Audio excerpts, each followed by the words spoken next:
Hello everyone, मैं S K Singh medical admission counsellor SM education services के official YouTube channel पे आप सभी का स्वागत है। आज मैं बात करने वाला हूँ expected cut off revision. Cut off revision को मैं प्रॉपर एनालिसिस करके बताने वाला हूँ कि कितना कट ऑफ जा सकता है।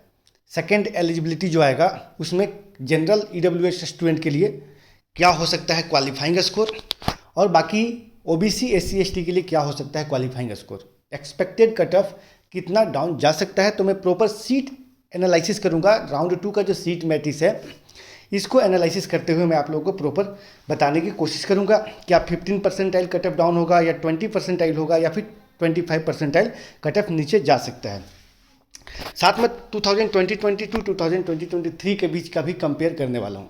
तो चलिए स्टार्ट करते हैं। स्टार्ट करने से पहले यदि आप चैनल पर नए हैं तो लाइक सब्सक्राइब करना ना भूलें, और यदि आपको एडमिशन गाइडेंस चाहिए तो इसके लिए चाहे तो आप वीडियो के स्क्रीन और डिस्क्रिप्शन में नंबर दिया हुआ है, वहाँ से नंबर लेके आप कॉल करके हमसे कॉन्टैक्ट कर सकते हैं, हमारी टीम से मिल सकते हैं।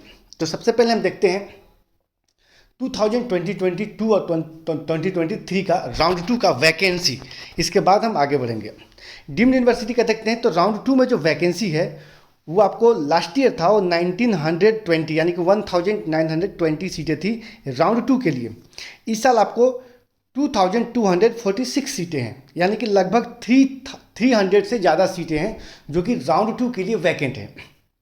तो समझ सकते हैं कि 300 से ज़्यादा सीट राउंड 2 के लिए डीम्ड यूनिवर्सिटी का है, यानी कि डिपेंड तब करता है कट ऑफ नीचे ज़्यादा जाने का, तब ज़्यादा सीटें जब वैकेंट रह जाती है राउंड 2 के बाद राउंड 3 में या फिर राउंड 2 में, तो वैकेंसी के अकॉर्डिंग ही कट ऑफ को नीचे लेकर जाते हैं, हाई स्कोर नीचे जाता है। तो यहाँ पे हम देखते हैं, पहले मैंने डीम्ड यूनिवर्सिटी का देख लिया, अब मैं ऑल इंडिया कोटा 50% के गवर्नमेंट सीट को देखते हैं। तो लास्ट ईयर राउंड 2 में 5429 सीटों पे काउंसलिंग कराई गई थी।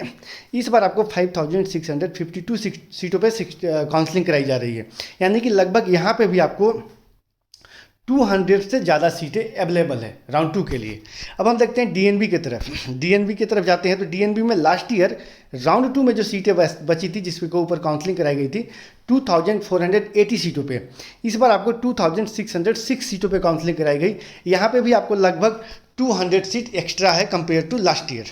डिप्लोमा के देखते हैं तो लास्ट ईयर 1522 सीटें पे काउंसलिंग कराई गई थी राउंड 2 के, इस बार आपको 1448 सीटों पे काउंसलिंग कराई गई है, यानी कि इस बार डिप्लोमा की सीटें कम है, लेकिन ज़्यादातर ये डिप्लोमा की सीट है वो राउंड 2 में अपग्रेड होगा। अपग्रेड होने से या फिर कुछ स्टूडेंट अपने खुद के स्टेट में सीटें लेंगे तो डिप्लोमा की सीट राउंड 2 में आपको मैक्सिमम दिखते हुए नजर आएंगे राउंड 2 के बाद राउंड 3 में, तो ये आपको ध्यान देना होगा।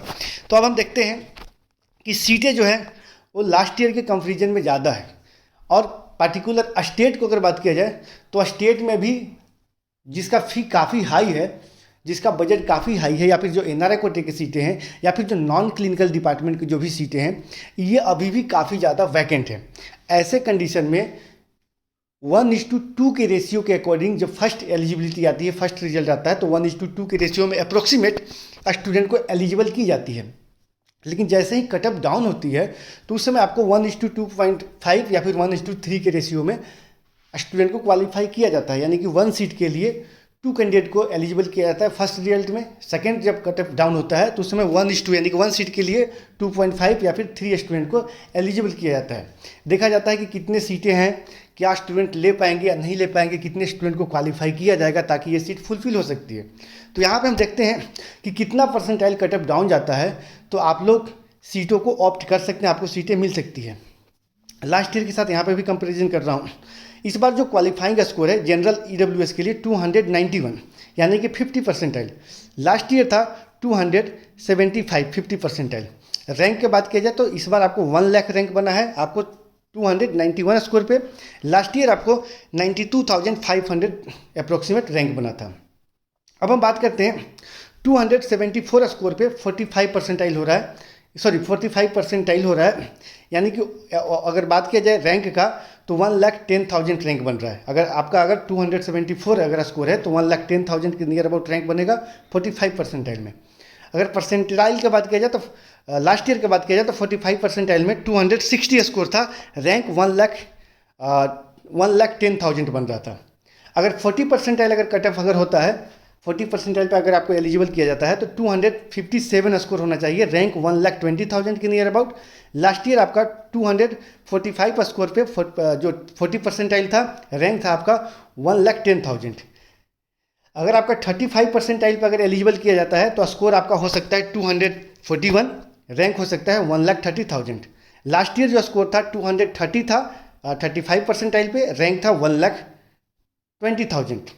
अगर 30 परसेंटाइल कट ऑफ डाउन किया जाता है तो 30 परसेंटाइल पर अगर एलिजिबल किया जाता है तो आपका क्वालिफाइंग स्कोर हो सकता है जनरल स्टूडेंट के लिए वो 225। ऑल इंडिया रैंक की बात की जाए तो 1,40,000। लास्ट ईयर 30 परसेंटाइल पे जो स्टूडेंट एलिजिबल थे उनका स्कोर था 216, रैंक था 1,29,000। अगर 25 परसेंटाइल अगर कट ऑफ डाउन जाता है, सपोज कीजिए कि अगर 25% कट ऑफ डाउन जाता है या फिर 25 परसेंटाइल पे स्टूडेंट को एलिजिबल की जाती है तो स्कोर हो सकता है 208। ध्यान देने वाली बात है 208, ये जनरल ईडब्ल्यूएस के लिए मैं बता रहा हूँ। 208 पे आप क्वालिफाई हो जाएंगे यदि 25 परसेंटाइल कट ऑफ डाउन होता है या फिर 25% पे स्टूडेंट को एलिजिबल की जाती है। आपका उस समय रैंक हो सकता है 1,50,000। लास्ट ईयर 25 परसेंटाइल पे 201 स्कोर था, जो कि एलिजिबल स्टूडेंट थे 201 पे जनरल ईडब्ल्यूएस, रैंक था 1,38,000। तो इस बार चांसेस बन सकती है कि 25 परसेंटाइल अगर जाता है तो 208 स्कोर वाले स्टूडेंट एलिजिबल हो सकते हैं। यदि कट ऑफ 20 परसेंटाइल डाउन हुआ, यानी कि 20 परसेंटाइल पे यदि आप लोगों को एलिजिबल कर दी गई, कट ऑफ यदि आपका ओवरऑल अगर 30 परसेंटाइल डाउन हुआ तो 190 स्कोर वाले स्टूडेंट एलिजिबल होंगे, उनका रैंक 1,30,000 हो सकता है। और सेम स्कोर पे लास्ट ईयर जो था 20 परसेंटाइल पे 186 स्कोर पे बना था, और अगर रैंक की बात की जाए तो 1,48,000। इसी तरीके से आप कंसीडर कर सकते हैं चीज़ों को। ध्यान देना होगा कि यदि आपका कट ऑफ 20 परसेंटाइल अगर डाउन होता है तो आपका जो स्कोर हो सकता है जनरल स्टूडेंट के लिए 225। अगर आपका 25% परसेंटाइल कटअप अगर डाउन होता है तो 208 नीट स्कोर पे स्टूडेंट क्वालिफाई हो सकते हैं। वहीं अगर SC ST और OBC को देखा जाए तो आप लोग लगभग आपको 200 से नीचे स्कोर होगा, 185 190 स्कोर होगा, और 25 परसेंटाइल कटअप डाउन होता है तो आप सब एलिजिबल हो सकते हैं।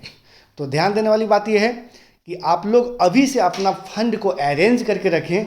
जो student cut off second eligibility या सेकेंड जो एलिजिबिलिटी आएगी, यानी कट ऑफ रिवीजन के बाद अगर आप क्वालिफाई होते हैं तो आप अपना बजट को अरेंज करके रखें, क्योंकि कट ऑफ रिवाइज हर साल होता है, आज ये नया नहीं है। जब से नीट का एग्ज़ाम हो रहा है तब से कट ऑफ रिवाइज हो ही रहा है। कभी फर्स्ट बार में 6 परसेंटाइल, कभी 20 परसेंटाइल, कभी 15 परसेंटाइल, तो कभी 25 परसेंटाइल कट ऑफ डाउन होता ही होता है। तो ध्यान देने वाली बात ये होगी कि जितना ज़्यादा वैकेंसी खाली रहेगी, ये नहीं कि सिर्फ क्लिनिकल ब्रांच, अगर नॉन क्लिनिकल सीट भी अगर जितना ज़्यादा अगर वैकेंट रहेंगी उसके अकॉर्डिंगली कट ऑफ को जो रिवाइज किया जाएगा उतना हाई मार्क्स को नीचे किया जाएगा। तो ध्यान देने वाली बात यह है, कुछ ही दिनों में विदिन 10 डेज आपको हो सकता है कि according to last year within 10 days आपको कट ऑफ रिवीजन हो सकता है कल भी आ जाए, परसों भी आ जाए, अकॉर्डिंग टू लास्ट ईयर, जैसा last year cut off revise की गई थी। तो एक 10 डेज के अंदर अंदर कभी भी आपको आ सकता है। तो अपना डॉक्यूमेंट को तैयार करके रखें। जो स्टूडेंट NRI से जाना चाहते हैं तो NRI का अपना डॉक्यूमेंटेशन को रेडी करके रखें। जो मैनेजमेंट से जाना चाहते हैं तो अपना फंड को भी अरेंज करके रखें। जी हाँ दोस्तों, फिलहाल के वीडियो में इतना ही। बाकी आप लोग को एडमिशन गाइडेंस चाहिए तो वीडियो का स्क्रीन डिस्क्रिप्शन में नंबर दिया हुआ है, वहाँ से चाहे तो आप कॉल करके हमसे कॉन्टैक्ट कर सकते हैं। आज के वीडियो में इतना ही दोस्तों, थैंक्स फॉर वॉचिंग।